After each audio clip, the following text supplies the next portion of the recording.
Dr. Mike.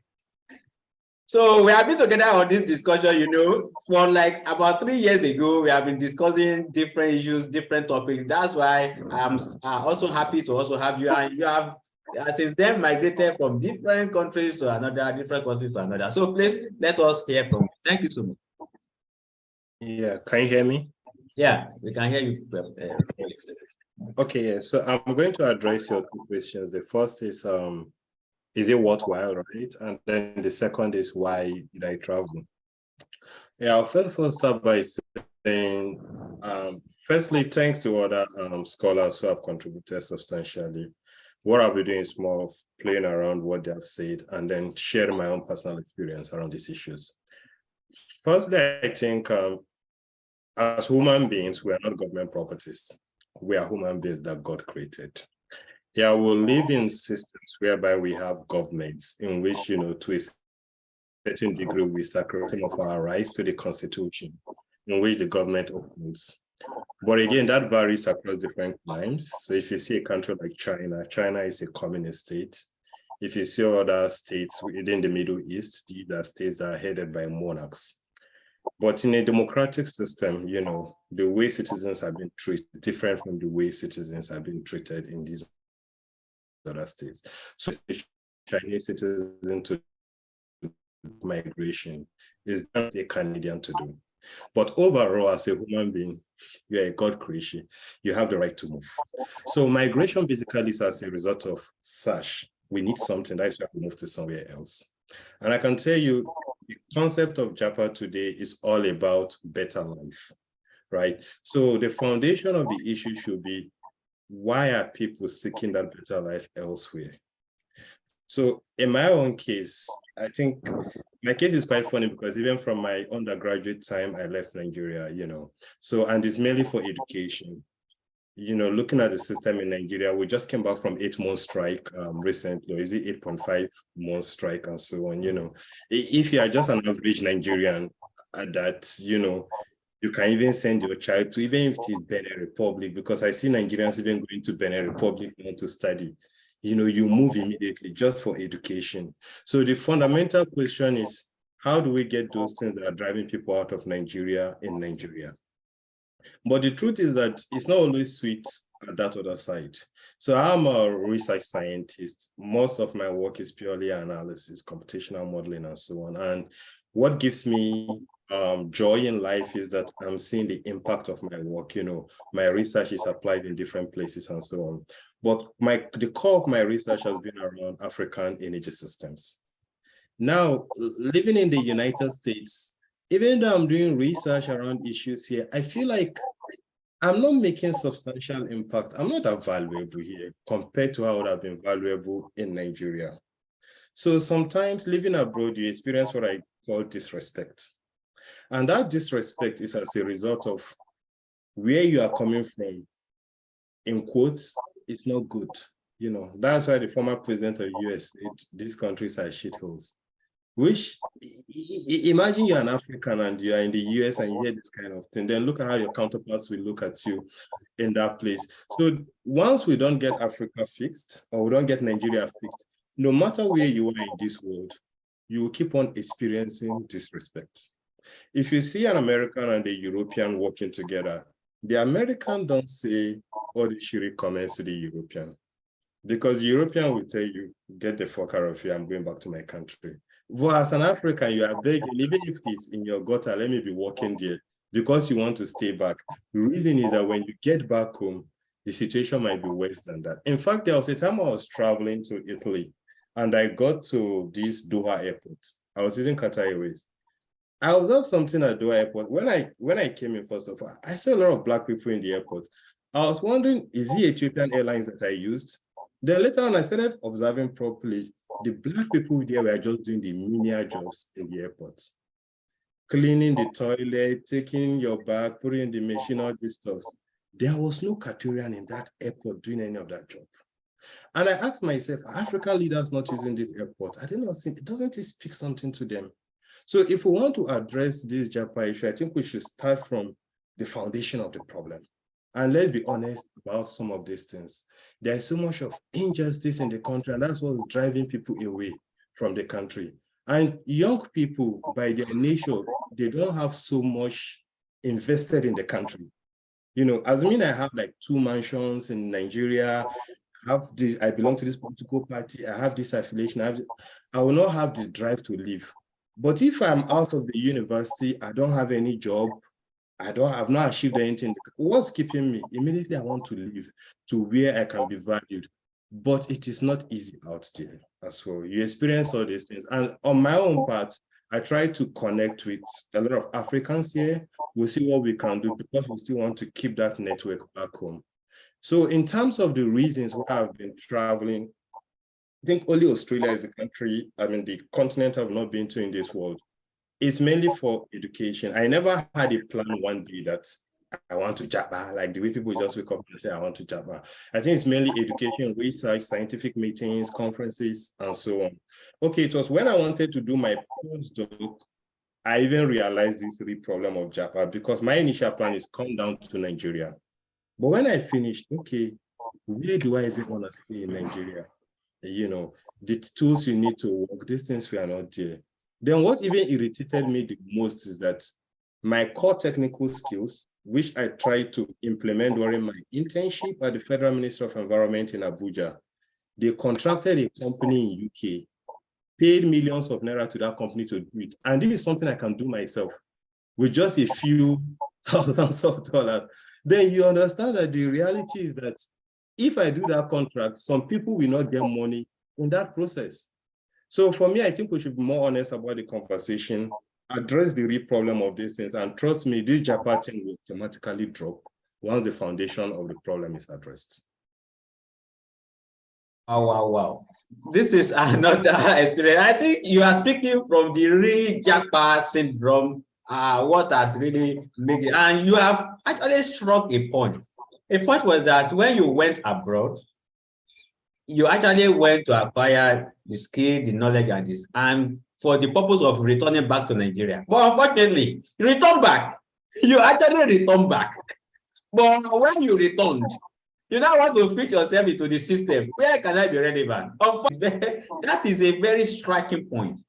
And yes, if we had it up, I think we are building the justification for why we need this very conversation.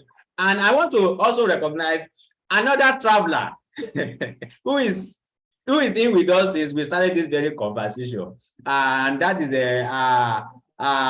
Benjamin Adebisi. I think you have been boiling within that there are things you know from Netherlands to all this German or something that you actually want to share. Can we also hear from you, please?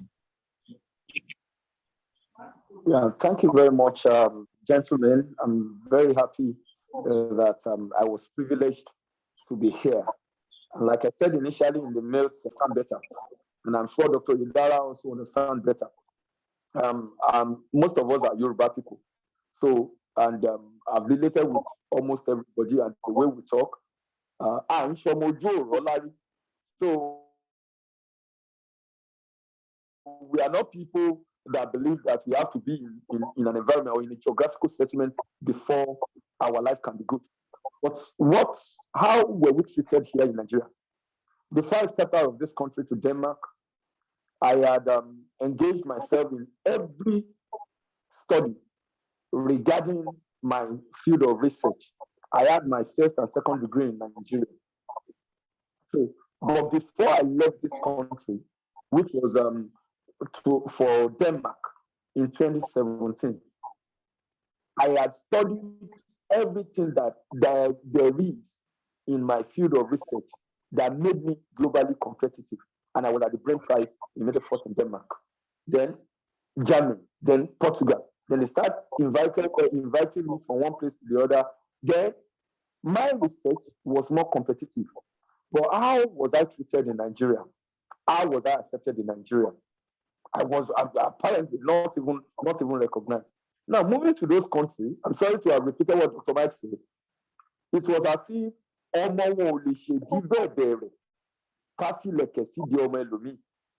I'm happy we are Yoruba elders. I'm sorry that I'm saying and adding before my elders. And I have to say that, apologies. so that we will understand that it's not as if these guys are smarter than us. And I said it. My first day in class in Netherlands, University Medical Center Groningen, with the MD PhD students, I was scoring faster and more correct than everybody. My first day in class. And the abstract or the research that we were to have quiz on, I wasn't told we were going to have quiz on it. It was just given that we were having a talk barely 12 hours before the quiz. And, you know, as I was calling, it was shooting on the board that Benjamin on fire, Benjamin on fire. I related with the topmost scientists, professors in that environment, and they saw that I was well groomed before I got to Netherlands. And it was as if I gave a proposal as far back as 2020 of what present day France, present day Germany are just getting enlightened to. And I keep posting all my researches. As a matter of fact, some of my researches were dated so that you can see that anywhere we are geographically, we can be as globally competitive, we can be as globally relevant, we can, as a matter of fact, I don't know where all of us are now, but even if they're in any part of the world, they will be under a roof.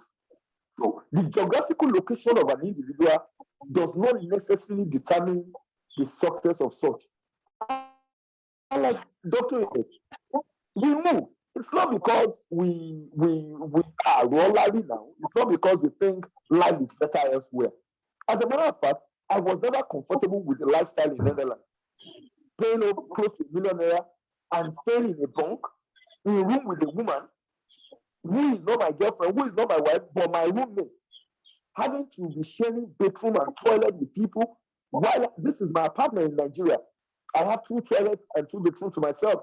I have every household gadget. But there, I have to be using the same public washing machine and public equipment, sharing mattresses, sleeping on. Yes, let us have 1 or 2 contributions and questions so that we can wrap it up. So I can see a whole lot of people, and I want to particularly call Dr. Bimbo Oyinlola, because I could see you. You are not on the screen, but I could actually see you. Dr. Bimbo Oyinlola, please can you come up and have a kind of a conversation and have input in this? Thank you so much. Well, thank you. Thank you for calling me. I don't know if you can see me. It's quite dark here. Yeah, can you hear me? You. Yeah, we can see you. Yes. All right.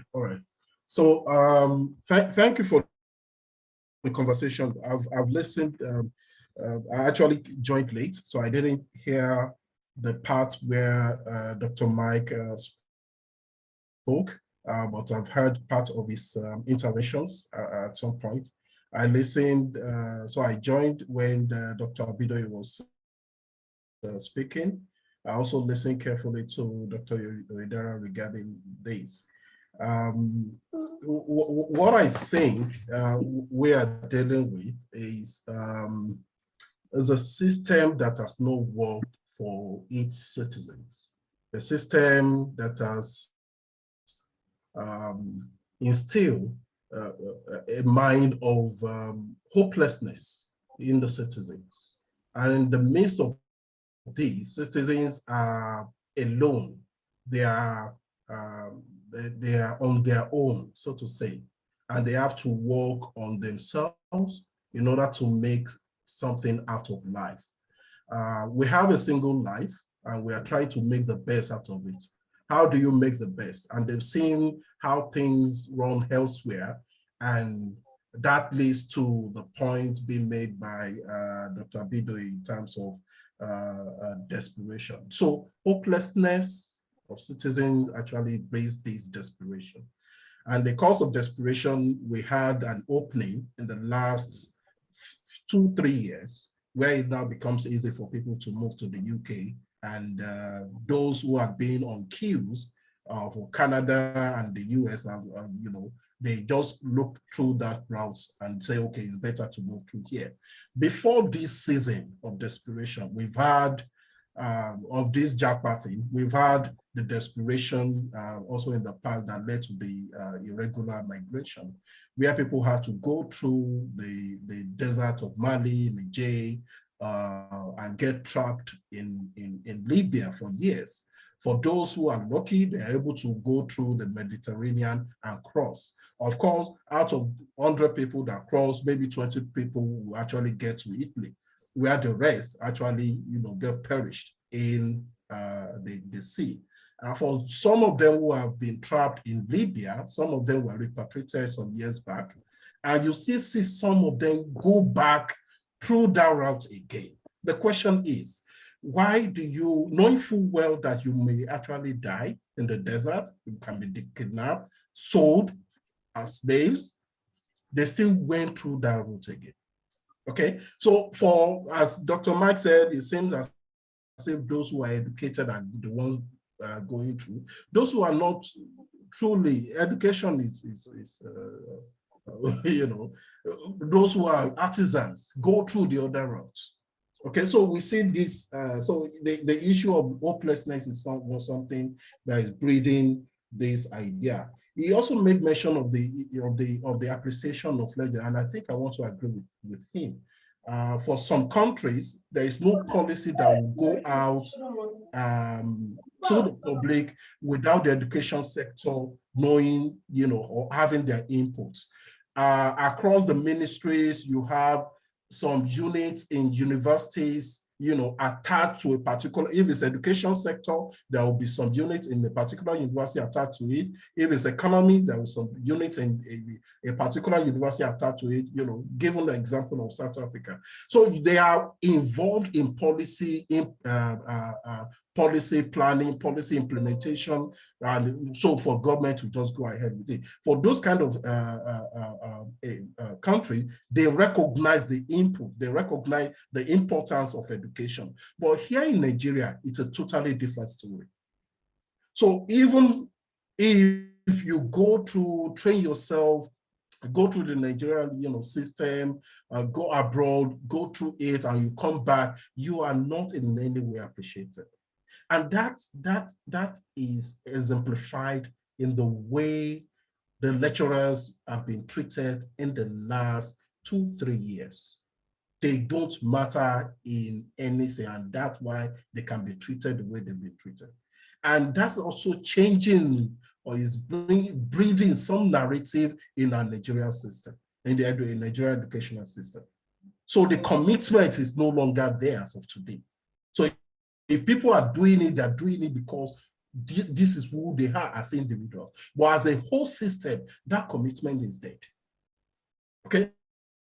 So how do you change this?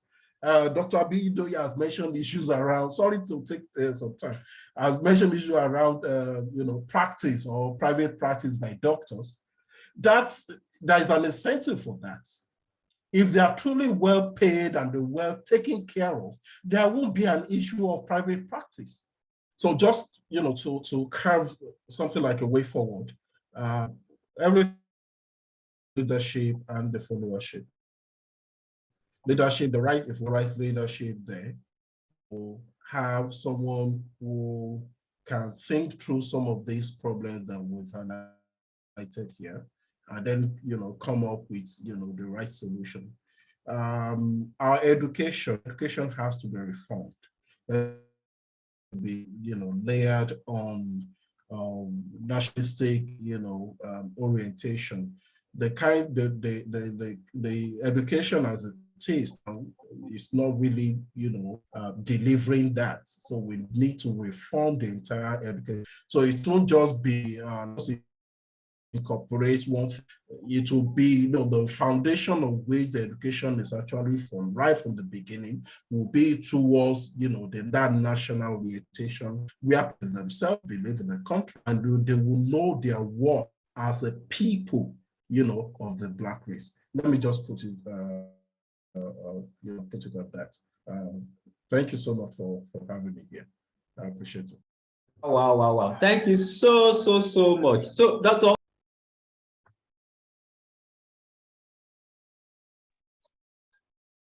Yeah. I think Dr.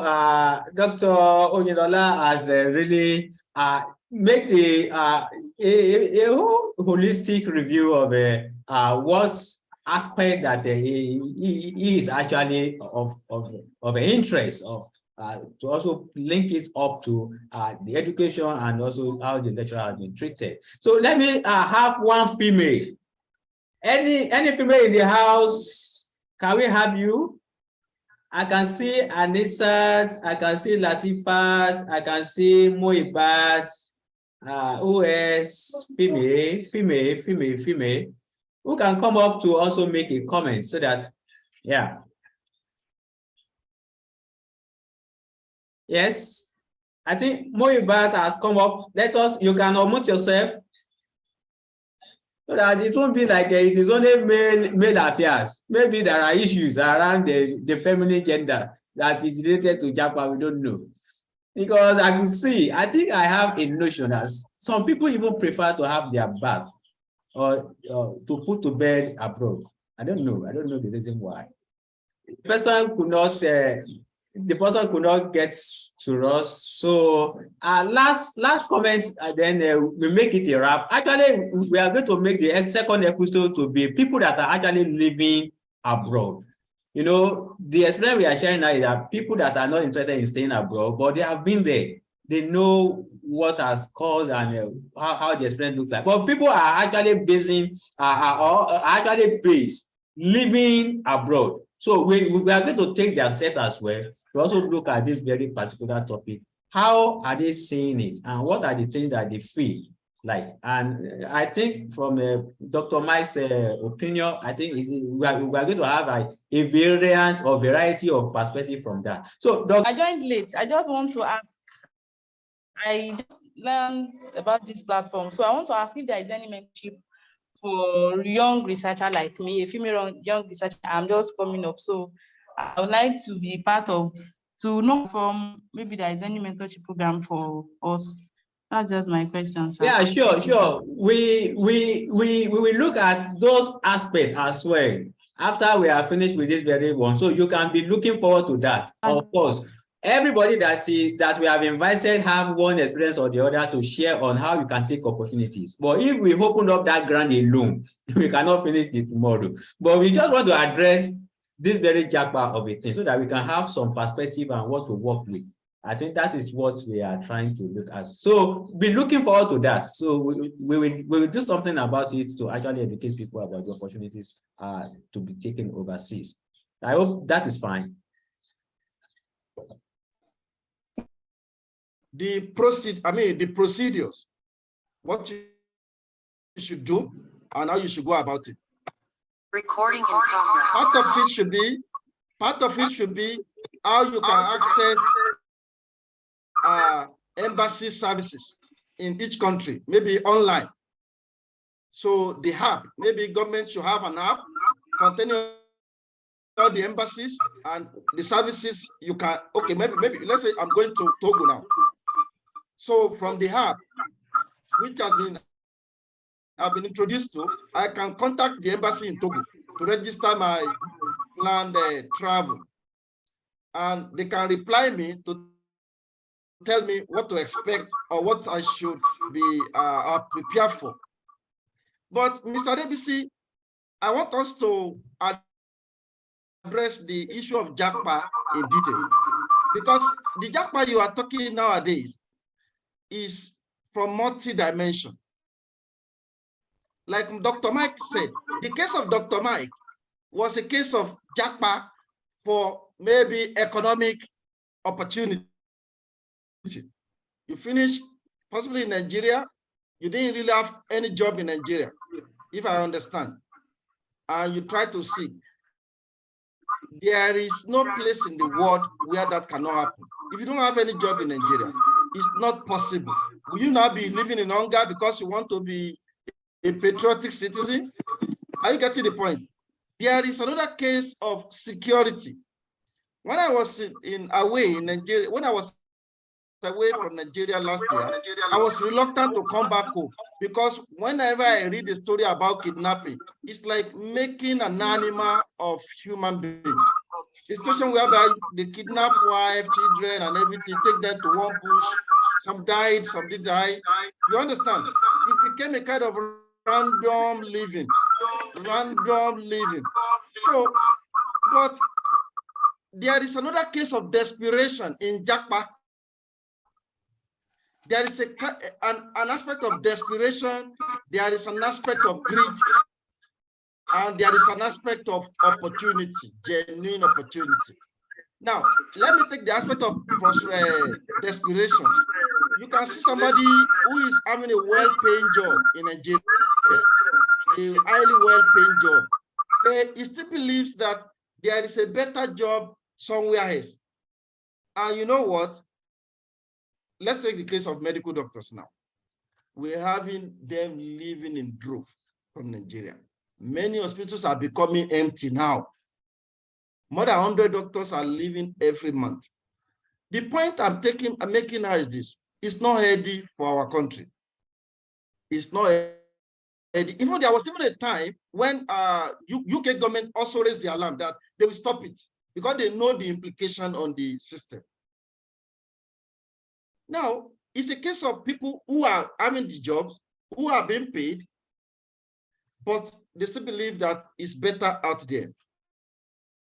For me, I'm a lecturer. Yes, it's better out there. I'm not going to tell you like it's far, far better out there. Let me give you a case of Oman. In a month, you collect close to 2 million naira as salary. That is the reality. You collect close to 2 million naira as salary. I don't think our VC collects that here. Our VC collect, I think, as a political appointee, collect around 1.5, I think. Do you understand? And the living standard was so low. Within, you can, a house of, let's say, 100,000 a month, within 150,000, you can live with your family. I'm telling you the truth. I've never gotten so much in life. You collect close to 2 million naira a month. In fact, a PhD graduate collected close to 1.5, a fresh PhD graduate, when we converted it to Nigerian money.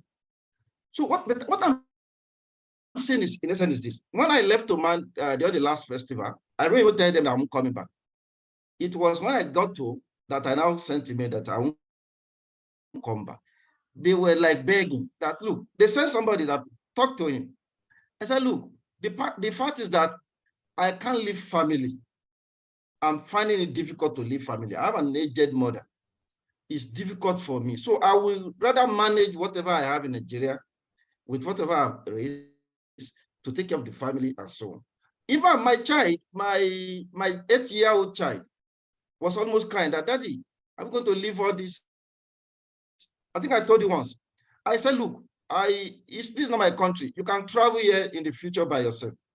If we examine or analyze the categories of Japa currently going on. Okay, let me give you an instance. Around my neighborhood now, a man is planning to Japa to UK. He's a deputy director in the ministry. And he's also planning to take his wife. Do you understand? Who is also working in the same ministry. And I asked him, are you going to resign? He said, yes. And your wife? He said, yes. What of the children? I said they will take them to one grandma and keep them with the house for some time. Do you have a job where you go? No, he will be going for education. Then through that, navigate his way to do some menial jobs and try to, you see, I don't encourage that. That is desperation. You have your house, you have a business, he has his business, a kind of financial business that attract millions from people. Yet it's not satisfied. He just believes people are making good job out there. So that is desperate. I categorize that under desperation. You get it? Even I will encourage you, okay, you can go, leave your wife. She's working and she can take care of the children. No way. because the wife has a certificate in education and UK is looking for education teachers from next year, then he was captivated by that. So what I'm saying is that part of the national civic education subject in primary school should now include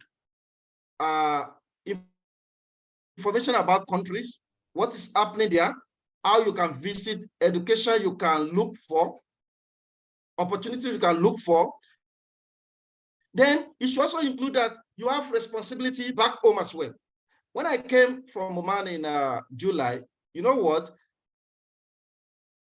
I left a family, a nurse. Husband is a nurse. The wife is a nurse. They sold their house and left.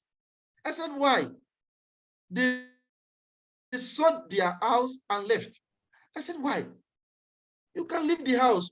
Are you saying you cannot come back here again forever? No, I cannot support that. You have your job as a nurse. You are among the most well-paid in Nigeria. Now, your husband and everything. So you even sold the house. No, it's like burning the bridge completely, that you don't want to look back. I don't think it has degenerated to that level. So now, that education in civic education in primary up to university level you can visit countries. I can go out tomorrow, visit, seek opportunity. I can buy some items, bring back home. I can be going. Then, as Dr. Mike rightly said, we should be networking. Even if you are out there, you should not forget home. You can network. What solution can we provide in this area? It's like the home is lacking this. Let's do this for them. Let's train our youth in this area. You understand? That is also part of the contribution, the responsibility. That's what I mean by government party is not where we are not a slave. I'm just saying that we should be attached, even though we can be pushed away by security, by job and some other things, but we should be part of the country. Because how can I neglect my father's house because of some issue? I will still be part of it in blood, no matter how. My DNA can always be traced to that source. So as a result of that, this is our country. I just believe that patriotism should be part of it or part of us, no matter where we are. And if I'm leaving, even part of whenever I'm outside my department, I was part of the founder of the department. If I even played the leading role, I don't forget it for even whenever I'm training students in Oman, I used to feel guilty that, oh, have I done this to our students at home?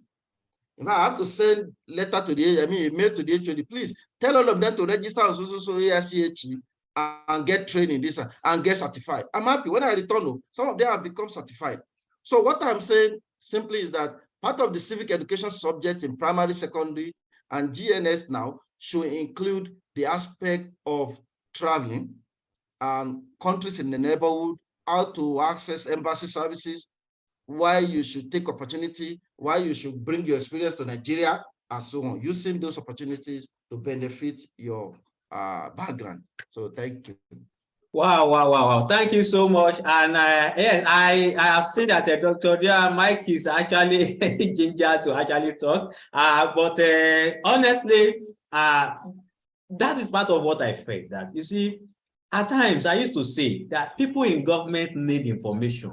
They need ideas. I have been saying this since when I was growing up. You see, not everybody in government actually know what the problems of the people are and how to even address it.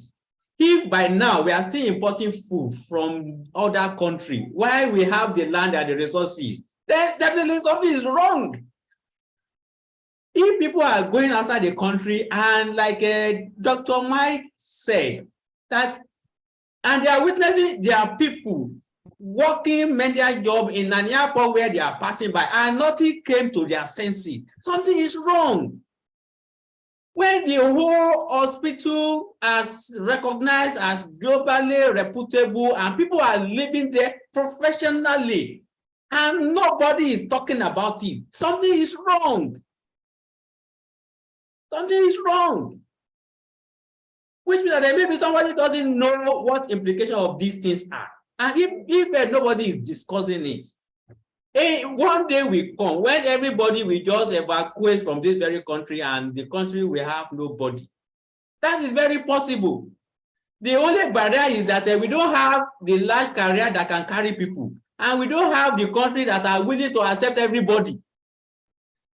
If we have a particular country that says everybody come, and we have a large career that can carry everybody, who I am very sure nobody is going to be left behind.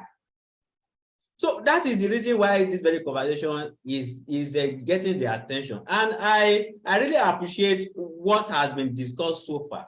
And I want to assure us that this very video or conversation is going to be circulated very wide. In fact, I am going to make an edit that is going to be fed by our Dr. Barrister Lateef Adeyemo, to be submitted to the Ministry of Civil Orientation, even to the office of the Mr. President, to see. You see, it takes just an idea and group of people to minister to the heirs of the country, and they listen, and things are going to change. So that is what we have started, and that is what we want to achieve. And let me